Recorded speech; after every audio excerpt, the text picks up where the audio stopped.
ಸ್ನೇಹಿತರೆ, ಮೀಡಿಯಾ ಮಾಸ್ಟರ್ಸ್ಗೆ ಸ್ವಾಗತ ಸುಸ್ವಾಗತ. ಗೆಳೆಯರೆ, ಭಾರತದ HAL ನಿರ್ಮಿತ ತೇಜಸ್ ಮಾರ್ಕ್ 1ಗೆ ಈಗ ಮತ್ತಷ್ಟು ಬಲ ಸಿಗ್ತಾ ಇದೆ. ಈಗಾಗಲೇ ಇಸ್ರೇಲ್ನ ರಡಾರ್ಗಳು ಫ್ಲೈಟ್ ಕಂಟ್ರೋಲ್ ಸಿಸ್ಟಮನ್ನು ಅಳವಡಿಸಿಕೊಂಡಿರುವ ಈ ವಿಮಾನಗಳಿಗೆ ಈಗ ಸ್ಕೈ ಸ್ಟಿಂಗ್ ಅನ್ನೋ ಅಸ್ತ್ರದ ಶಕ್ತಿ ಕೂಡ ಸಿಗ್ತಾ ಇದೆ. ಭಾರತದಲ್ಲಿ ಸಾಕಷ್ಟು ಮಿಸೈಲ್ಗಳಿದ್ದರೂ ಕೂಡ ಇಸ್ರೇಲಿನ ಈ ಮಿಸೈಲನ್ನು ಖರೀದಿಸುವುದರ ಹಿಂದೆ ಭಾರತದ ಯುದ್ಧ ತಯಾರಿಕಾ ತಂತ್ರ ಇದೆಯಾ ಅನ್ನೋ ಅನುಮಾನಗಳು ಕೂಡ ಮೂಡ್ತಾ ಇವೆ. ಹಾಗಾದರೆ ಏನಿದು ಇಸ್ರೇಲ್ನ ಕ್ಷಿಪಣಿಯ ಕಥೆ? ಅಗ್ನಿ, ಪೃಥ್ವಿ, ಬ್ರಹ್ಮೋಸ್ನಂಥ ಭಯಾನಕ ಮಿಸೈಲ್ಗಳನ್ನು ತಯಾರಿಸುವ ಭಾರತ ಈಗಲೂ ಯಾಕೆ ಬೇರೆ ದೇಶಗಳಿಂದ ಮಿಸೈಲನ್ನು ಖರೀದಿ ಮಾಡ್ತಾ ಇದೆ ಅನ್ನೋದರ ಬಗ್ಗೆ ಒಂದಷ್ಟು ಮಾಹಿತಿಯನ್ನು ನಾವಿಲ್ಲಿ ನೋಡೋಣ. ಗೆಳೆಯರೆ, ಭಾರತ ಮತ್ತು ಇಸ್ರೇಲ್ ನಡುವಿನ ರಕ್ಷಣಾ ಸಂಬಂಧ ಮತ್ತಷ್ಟು ಗಟ್ಟಿಯಾಗ್ತಾ ಇದೆ. 1999ರ ಕಾರ್ಗಿಲ್ ಯುದ್ಧದಿಂದಲೂ ಕೂಡ ಇಸ್ರೇಲ್ ಭಾರತಕ್ಕೆ ಬೇಕಾಗಿರುವ ಯುದ್ಧೋಪಕರಣಗಳನ್ನು ಕೊಡ್ತಾ ಬರ್ತಾ ಇದೆ. ಇನ್ನು ಈಗಂತೂ ಇಸ್ರೇಲಿನ ರಡಾರ್ಗಳು, ಡ್ರೋನುಗಳು, flight control system, precision guided ಮಿಸೈಲುಗಳು ಭಾರತದಲ್ಲಿ ಬಳಕೆ ಆಗ್ತಾ ಇವೆ. ಈಗ ಆ ಪಟ್ಟಿಗೆ ಮತ್ತೊಂದು ಕ್ಷಿಪಣಿ ಕೂಡ ಸೇರ್ಪಡೆ ಆಗ್ತಾ ಇದೆ. ಅದರ ಹೆಸರು ಸ್ಕೈ ಸ್ಟಿಂಗ್. ಈ ಸ್ಕೈ ಸ್ಟಿಂಗ್ ಅನ್ನೋದು beyond the visual range air to air missile.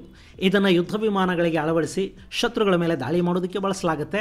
ಇದು 250 ಕಿಲೋಮೀಟರ್ಗಳಷ್ಟು ರೇಂಜನ್ನು ಹೊಂದಿದ್ದು ಇಸ್ರೇಲಿನ ರಫೇಲ್ ಅಡ್ವಾನ್ಸ್ಡ್ ಡಿಫೆನ್ಸ್ ಸಿಸ್ಟಮ್ ನಿರ್ಮಾಣ ಮಾಡ್ತಾ ಇದೆ. ಇವುಗಳನ್ನು ಇಸ್ರೇಲ್ ಲಾಂಗ್ ರೇಂಜ್ ಏರ್ ಕಾಂಬ್ಯಾಟ್ಗಳಲ್ಲಿ ಬಳಸ್ತಾ ಇದೆ. ಈಗ ಇದೇ ಮಿಸೈಲ್ ಅನ್ನು HAL ನಿರ್ಮಿಸಿರುವ ತೇಜಸ್ ಮಾರ್ಕ್ 1ಗೆ ಅಳವಡಿಸಿಕೊಳ್ಳುವ ಪ್ರಯತ್ನಗಳು ನಡೆದಿವೆ. ಈ ಸ್ಕೈ ಸ್ಟಿಂಗ್ 3 ಸ್ಟೇಜ್ ರಾಕೆಟ್ ಮೋಟಾರನ್ನು ಹೊಂದಿದ್ದು ಹೈ ಸ್ಪೀಡನ್ನು ಇದು ಅಚೀವ್ ಮಾಡುತ್ತೆ. GPS ನ್ಯಾವಿಗೇಷನ್ ಸಿಸ್ಟಮ್ ಕೂಡ ಇದರಲ್ಲಿರೋದ್ರಿಂದ ಮಿಡ್ ಏರಲ್ಲೇ ಇದರ ದಿಕ್ಕನ್ನು ಬದಲಿಸೋದಕ್ಕೂ ಅವಕಾಶ ಇದೆ.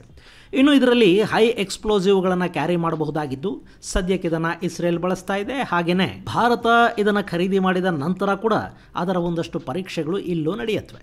ಇದೆಲ್ಲವನ್ನು 6 ತಿಂಗಳ ಒಳಗೆ ಮುಗಿಸಿಕೊಡುವ ವಿಶ್ವಾಸವನ್ನು ಇಸ್ರೇಲ್ ವ್ಯಕ್ತಪಡಿಸಿದೆ. 2027ರ ಹೊತ್ತಿಗೆ ಈ ಮಿಸೈಲ್ ಸಂಪೂರ್ಣ ಸಿದ್ಧ ಆಗಿ HAL ತೇಜಸ್ಗೆ ಅಳವಡಿಕೆ ಆಗುತ್ತೆ. ಹಾಗೆಯೇ ಈ ಮಿಸೈಲ್ಗಳನ್ನು ಸುಖಾಯ್ ಸು-30ಗಳಲ್ಲಿ ಕೂಡ ಅಳವಡಿಸೋದಕ್ಕೆ ಬೇಕಾದ ಮಾರ್ಪಾಟುಗಳನ್ನು ಮಾಡ್ತಾರೆ.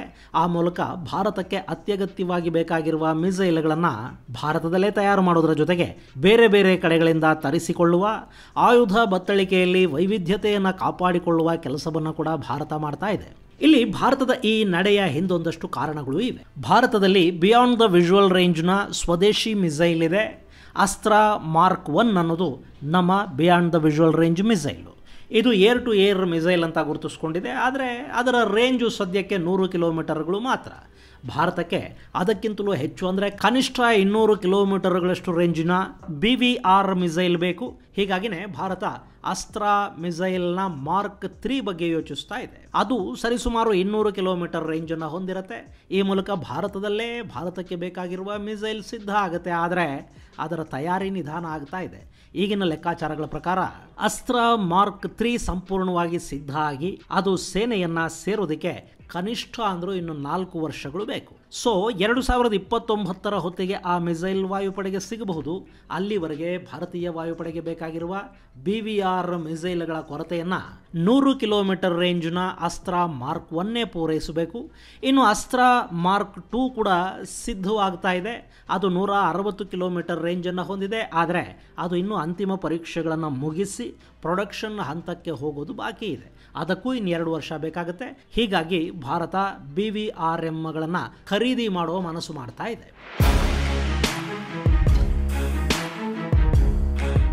ಇನ್ನು ಪಾಕಿಸ್ತಾನದ ಬಳಿ ಚೈನಾದ PL-15 ಮಿಸೈಲ್ಗಳಿವೆ. ಅವುಗಳ ರೇಂಜ್ 300 ಕಿಲೋಮೀಟರ್ ಅಂತ ಹೇಳ್ತಾರೆ. ಸದ್ಯಕ್ಕೆ ಚೈನಾ ಪಾಕಿಸ್ತಾನಕ್ಕೆ ಎಕ್ಸ್ಪೋರ್ಟ್ ವೇರಿಯಂಟ್ನ ಮಿಸೈಲ್ಗಳನ್ನು ಕೊಟ್ಟಿರೋದಾಗಿ ಹೇಳ್ಕೊಳ್ತಾ ಇದೆ. ಅದರ ರೇಂಜು 145 ಕಿಲೋಮೀಟರ್.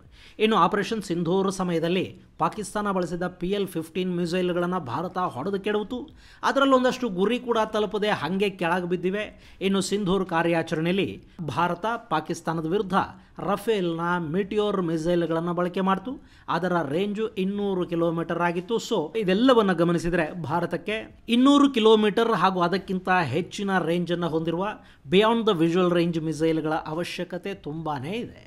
ಗೆಳೆಯರೆ, ಈ BVRಗಳು ಆಧುನಿಕ ಯುದ್ಧದ ದಿಕ್ಕನ್ನು ಬದಲಿಸಬಲ್ಲ ಮಿಸೈಲುಗಳು. ಹಿಂದೆಲ್ಲ ಯುದ್ಧ ವಿಮಾನ ಶತ್ರು ದೇಶದ ಗಡಿಯನ್ನು ದಾಟಿ ಗುರಿಯ ಸಮೀಪಕ್ಕೆ ಹೋಗಿ ಅಲ್ಲಿ ಬಾಂಬಿಂಗ್ ಮಾಡಿ ಬರಬೇಕಾಗಿತ್ತು.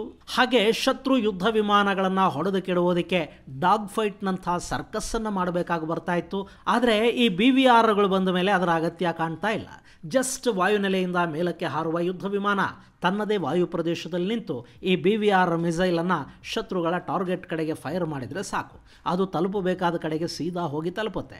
ಹೀಗಾಗಿನೇ ಜಗತ್ತಿನ ಬಹುತೇಕ ದೇಶಗಳು ಇವುಗಳನ್ನು ತಯಾರು ಮಾಡ್ಕೊಳ್ಳೋದಕ್ಕೆ ಅಥವಾ ಖರೀದಿ ಮಾಡೋದಕ್ಕೆ ಪ್ರಯತ್ನ ಪಡ್ತಾ ಇವೆ. ಭಾರತ ಕೂಡ BVRಗಳ ಹಿಂದೆ ಬಿದ್ದಿದೆ. ನಮ್ಮ ಅಸ್ತ್ರದಲ್ಲಿ ಕೂಡ ವಿವಿಧ ವೇರಿಯಂಟುಗಳು ತಯಾರಾಗ್ತಾ ಇವೆ. ಅದರ ಜೊತೆ ಮೊನ್ನೆ ಬ್ರಿಟನ್ನಿಂದ ಕೂಡ ಮಾರ್ಟ್ಲೆಟ್ಸ್ ಹೆಸರಿನ LMM ಅಂದರೆ ಲೈಟ್ ವೆಯ್ಟ್ ಮಲ್ಟಿ ರೋಲ್ ಮಿಸೈಲನ್ನು ಭಾರತ ಖರೀದಿ ಮಾಡೋದಕ್ಕೆ ಒಪ್ಪಂದವನ್ನು ಮಾಡಿಕೊಂಡಿದೆ. ಈಗ ಇಸ್ರೇಲಿನ ಸ್ಕೈ ಸ್ಟಿಂಗ್ ಖರೀದಿಗೆ ಕೂಡ ಭಾರತ ಮುಂದಾಗ್ತಾ ಇದೆ. ಗೆಳೆಯರೆ, ಇಲ್ಲಿ ಭಾರತ ತನ್ನ ಬತ್ತಳಿಕೆಯನ್ನು ಬೇಗ ತುಂಬಿಸ್ಕೊಳ್ಳೋದಕ್ಕೆ ಇಷ್ಟೊಂದು ಪ್ರಯತ್ನವನ್ನು ಯಾಕೆ ಮಾಡ್ತಾ ಇದೆ? ಅದಕ್ಕೆ ಕಾರಣ ಪಾಕಿಸ್ತಾನನೇ. ಸದ್ಯಕ್ಕೆ ಪಾಕಿಸ್ತಾನ ಅಮೆರಿಕಾದ ತೊಡೆ ಏರಿ ಕೂತ್ಕೊಳ್ಳೋದಕ್ಕೆ ಪ್ರಯತ್ನಗಳನ್ನು ಮಾಡ್ತಾ ಇದೆ. ಹಾಗೆ ಅಲ್ಲಿ ಆಂತರಿಕ ಸಮಸ್ಯೆಗಳು, ನಾಗರಿಕ ಯುದ್ಧಗಳು ಹೆಚ್ಚಾಗ್ತಾ ಇವೆ. ಒಂದು ಕಡೆ ತಾಲಿಬಾನ್ ಪಾಕಿಗಳನ್ನು ಬಡಿತಾ ಇದೆ, ಮತ್ತೊಂದು ಕಡೆ ಪಂಜಾಬ್ ಪ್ರಾಂತ್ಯದಲ್ಲಿ ಪ್ಯಾಲೆಸ್ತೀನ್ ಪರ ಪ್ರತಿಭಟನೆಗಳು ಹೆಚ್ಚಾಗ್ತಾ ಇವೆ. ಯಥಾ ಪ್ರಕಾರ ಇಮ್ರಾನ್ ಖಾನ್ ಬೆಂಬಲಿಗರು ಕೂಡ ಸರ್ಕಾರದ ವಿರುದ್ಧ ಪ್ರತಿಭಟನೆಗಳನ್ನು ಮಾಡ್ತಾ ಇದ್ದಾರೆ. ಆಸಿಮ್ ಮುನೀರನ ಜನಪ್ರಿಯತೆ ಕುಸಿತಾ ಇದೆ. ತೆಹರಿಕ್ ಇ ಲಬೈಕ್ನ ನಾಯಕನ ಮೇಲೆ ಪಾಕಿಸ್ತಾನದ ಸೇನೆ ಗುಂಡು ಹಾರಿಸಿರುವುದು ಅಲ್ಲಿನ ಮುಸ್ಲಿಂ ಕಟ್ಟರ್ವಾದಿಗಳನ್ನು ಕೆರಳಿಸ್ತಾ ಇದೆ. ಹೀಗಾಗಿ ಆಸಿಮ್ ಮುನೀರ್ ಈ ಸಮಸ್ಯೆಗಳಿಂದ ಹೊರಬರೋದಕ್ಕೊಂದು ದಾರಿಯನ್ನು ಹುಡುಕೋ ಪ್ರಯತ್ನವನ್ನು ಮಾಡ್ತಾನೆ. ಅಲ್ಲಿ 56 ಕಾರಣಗಳಿಂದ ಸರ್ಕಾರದ ವಿರುದ್ಧ ತಿರುಗಿ ಬಿದ್ದಿರೋ ಜನರ ಗಮನವನ್ನು ಬೇರೆ ಕಡೆಗೆ ಸೆಳೀಬೇಕು. ಅದಕ್ಕಾಗಿ ಅವರಲ್ಲೊಂದು ಹುಸಿ ರಾಷ್ಟ್ರೀಯತೆಯನ್ನು ಬಡಿದೆಬ್ಬಿಸಬೇಕು. ಅದಕ್ಕೆ ಪಾಕಿಸ್ತಾನ ಭಾರತದ ಕಡೆಗೇ ನೋಡಬೇಕು. ಕಳೆದ ಬಾರಿ ಪೆಹಲ್ಗಾಮ್ ದಾಳಿಯಾಗಿದ್ದು ಕೂಡ ಇದೇ ಅಟೆನ್ಷನ್ ಡೈವರ್ಟ್ನ ಕಾರಣಕ್ಕೆ. ಈ ಬಾರಿ ಕೂಡ ತನ್ನ ಕುರ್ಚಿ ಉಳಿಸ್ಕೊಳ್ಳೋದಕ್ಕೆ ಮುಲ್ಲಾ ಮುನೀರ್ ಇಂಥದ್ದನ್ನೇನಾದರೂ ಮಾಡೋ ಸಾಧ್ಯತೆ ಖಂಡಿತ ಇರುತ್ತೆ ಮತ್ತು ಅಮೆರಿಕ ಕೂಡ ಈ ಆಟದಲ್ಲಿ ಪಾಕಿಸ್ತಾನದ ಬೆನ್ನಿಗೆ ನಿಲ್ಲಬಹುದು. ಇದೆಲ್ಲವನ್ನು ಗಮನದಲ್ಲಿಟ್ಟುಕೊಂಡೇ ಭಾರತ ತನ್ನ ಆಯುಧ ಬತ್ತಳಿಕೆಯನ್ನು ತುಂಬಿಕೊಳ್ತಾ ಹೋಗ್ತಾ ಇದೆ. ಗೆಳೆಯರೆ, ನಮ್ಮ ಆಯುಧ ತಯಾರಿಕಾ ಕ್ಷೇತ್ರ, ಅದರಲ್ಲೂ ವಿಶೇಷವಾಗಿ ಮಿಸೈಲ್ ತಯಾರಿಕೆಯಲ್ಲಿ ಇಷ್ಟು ದಿನ ಖಾಸಗಿ ಕಂಪನಿಗಳನ್ನು ಭಾಗಿ ಮಾಡಿಕೊಳ್ಳೋ ಕೆಲಸ ಆಗಿರಲಿಲ್ಲ. ಅದು ಕೂಡ ಈಗ ಶುರುವಾಗಿದೆ. ನಮ್ಮ ಸರ್ಕಾರಿ ಸಂಸ್ಥೆಗಳಂತೂ ಯಥಾ ಪ್ರಕಾರ ತಮ್ಮ ವಿಳಂಬ ನೀತಿಯನ್ನು ಮುಂದುವರಿಸ್ತಲೇ ಇವೆ. ಅಲ್ಲಿ ಕೆಲಸ ಮಾಡೋದಕ್ಕೆ ಸಾಕಷ್ಟು ಸಮಸ್ಯೆಗಳು. ಅವರನ್ನೇ ನಂಬಿಕೋದ್ರೆ ಬೇಕಾದ ಸಮಯಕ್ಕೆ ಆಯುಧಗಳು ಸಿಗುತ್ತವೆ ಅನ್ನೋ ನಂಬಿಕೆ ಯಾರಿಗೂ ಇಲ್ಲ. ಅದು ಸರ್ಕಾರಿ ಕೆಲಸ ನೋಡಿ, ದೇವರ ಕೆಲಸ. ಹೀಗಾಗಿ ನಿಧಾನವಾಗಿ ನಡೆಯುತ್ತೆ. ಹೀಗಾಗಿ ಭಾರತ ಈಗ ಬಿಯಾಂಡ್ ದ ವಿಜುವಲ್ ರೇಂಜ್ನ ಮಿಸೈಲ್ಗಳಿಗಾಗಿ ಇಸ್ರೇಲ್ ಕಡೆಗೆ ನೋಡ್ತಾ ಇದೆ. ಇನ್ನು ಇಸ್ರೇಲ್ ಕೂಡ ಮಿಸೈಲ್ ಟೆಕ್ನಾಲಜಿ ಟ್ರಾನ್ಸ್ಫರ್ಗೆ ಸಿದ್ಧ ಆಗಿರೋದನ್ನು ತಿಳಿಸಿದೆ. ಈಗಾಗಲೇ ಸಾಕಷ್ಟು ಆಯುಧಗಳನ್ನು ಇಸ್ರೇಲ್ ಹಾಗೂ ಭಾರತಗಳು ಜಂಟಿಯಾಗಿ ತಯಾರು ಕೂಡ ಮಾಡ್ತಾ ಇವೆ. ಹೀಗಾಗಿ ಈ ಮಿಸೈಲ್ ಕೂಡ ಮುಂದೆ ಭಾರತದಲ್ಲೇ ತಯಾರಾಗುತ್ತೆ. ಹೀಗಾಗೋದ್ರಿಂದ ಇಲ್ಲಿನ ಸಣ್ಣ ಕೈಗಾರಿಕೆಗಳಿಗೆ ಒಂದಷ್ಟು ಕೆಲಸ ಕೂಡ ಕೊಡೋದಕ್ಕೆ ಸಾಧ್ಯ ಆಗುತ್ತೆ. ಹಾಗೆ ನಮ್ಮ ತೇಜಸ್ ಯುದ್ಧ ವಿಮಾನಗಳಿಗೆ ಮತ್ತು ಸರ್ಪ್ರೈಸಿಂಗ್ ಯುದ್ಧ ವಿಮಾನ ಅಂತ ಕರೆಸಿಕೊಳ್ಳುವ ಸುಖಾಯ್ ಸು-30ಗೆ ಸುಮಾರು 700 ಅಸ್ತ್ರ ಮಾರ್ಕ್ 1ಗಳನ್ನು ಕೂಡ ಆರ್ಡರ್ ಮಾಡಿದ್ದಾರೆ. ಅದರ ಜೊತೆಗೆ ಇಸ್ರೇಲಿನ ಮಿಸೈಲುಗಳು ಕೂಡ ಸಿಕ್ಕಿಬಿಟ್ರೆ ಭಾರತದ ವಾಯುಶಕ್ತಿ ಮತ್ತಷ್ಟು ಹೆಚ್ಚಾಗೋದ್ರಲ್ಲಿ ಅನುಮಾನ ಇಲ್ಲ. ಅಲ್ಲ, ನಮ್ಮಲ್ಲೇ ಎಂತೆಂಥ ಮಿಸೈಲುಗಳಿವೆ. ಅಗ್ನಿ ಇದೆ, ಪೃಥ್ವಿ ಇದೆ, ಬ್ರಹ್ಮೋಸು, ಬರಾಕು ಇವೆಲ್ಲ ಇರುವಾಗ ಈ ಬಿಯಾಂಡ್ ದ ವಿಜುವಲ್ ರೇಂಜ್ ಮಿಸೈಲುಗಳ ಬಗ್ಗೆ ಯಾಕೆ ಭಾರತ ಇಷ್ಟೊಂದು ಆಸಕ್ತಿಯನ್ನು ತೋರ್ತಾ ಇದೆ ಅನ್ನೋ ಪ್ರಶ್ನೆ ಸಾಕಷ್ಟು ಜನರನ್ನು ಕಾಡಬಹುದು. ಇಲ್ಲಿ ಅಗ್ನಿ ಮಿಸೈಲ್ಗಳನ್ನು ಈ ರೀತಿಯ ವಾರ್ಫೇರಲ್ಲಿ ಬಳಸೋದು ಕಷ್ಟ ಆಗುತ್ತೆ. ಅವುಗಳನ್ನು ಬಾಂಬಿಂಗ್ ಹಾಗೂ ದೊಡ್ಡ ಮಟ್ಟದ ದಾಳಿಗಳಿಗೆ ಬಳಸ್ಕೊಳ್ಬಹುದು. ಹಾಗೆ ಅಗ್ನಿಯ ನಿರ್ಮಾಣದ ವೆಚ್ಚ ಕೂಡ ತುಂಬಾ ಹೆಚ್ಚು. ಪಾಕ್ನ JF-17 ಯುದ್ಧ ವಿಮಾನಗಳನ್ನು ಇವತ್ತು ತಾಲಿಬಾನಿಗಳೇ ಹೊಡೆದು ಹಾಕ್ತಾ ಇವೆ. ಅಂಥ ಯುದ್ಧ ವಿಮಾನಗಳನ್ನು ಹೊಡೆಯೋದಕ್ಕೆ ಭಾರತ ದೊಡ್ಡ ಮಟ್ಟದಲ್ಲಿ ಖರ್ಚು ಮಾಡಬೇಕಾದ ಅಗತ್ಯ ಇಲ್ಲ. ಪಾಕಿಸ್ತಾನದ ಹತ್ತಿರ ಇರೋ ಯುದ್ಧ ವಿಮಾನಗಳು ಅಗ್ನಿ ಲೆವೆಲ್ನ ಯುದ್ಧ ವಿಮಾನಗಳಲ್ಲ.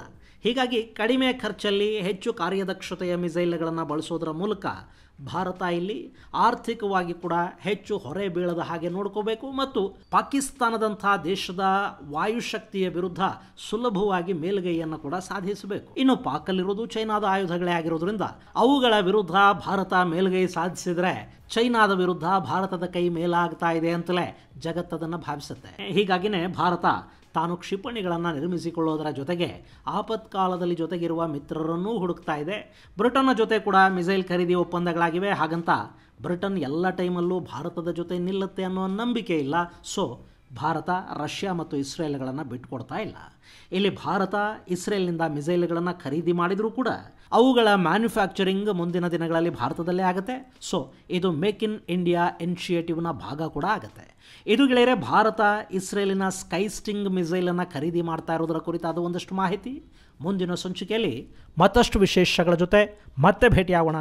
ಅಲ್ಲಿವರೆಗೆ ಜೈ ಹಿಂದ್, ಜೈ ಕರ್ನಾಟಕ.